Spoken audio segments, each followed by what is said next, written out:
are somehow reconfiguring the ship. As improbable as it sounds, that would appear to be the case. Neelix, let's go.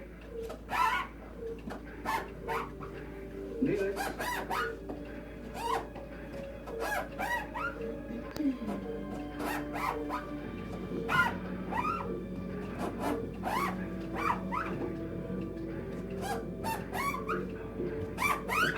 We should have been attached to the bridge 10 minutes ago. I feel like we're growing in circles. But we haven't. At least not according to this tricorder. What is it? A very faint electromagnetic reading. Now let's go. There it is from another direction. Yeah, I'm getting it too. Comes and goes. Jumps from place to place. Could it be evidence of a reconfiguration?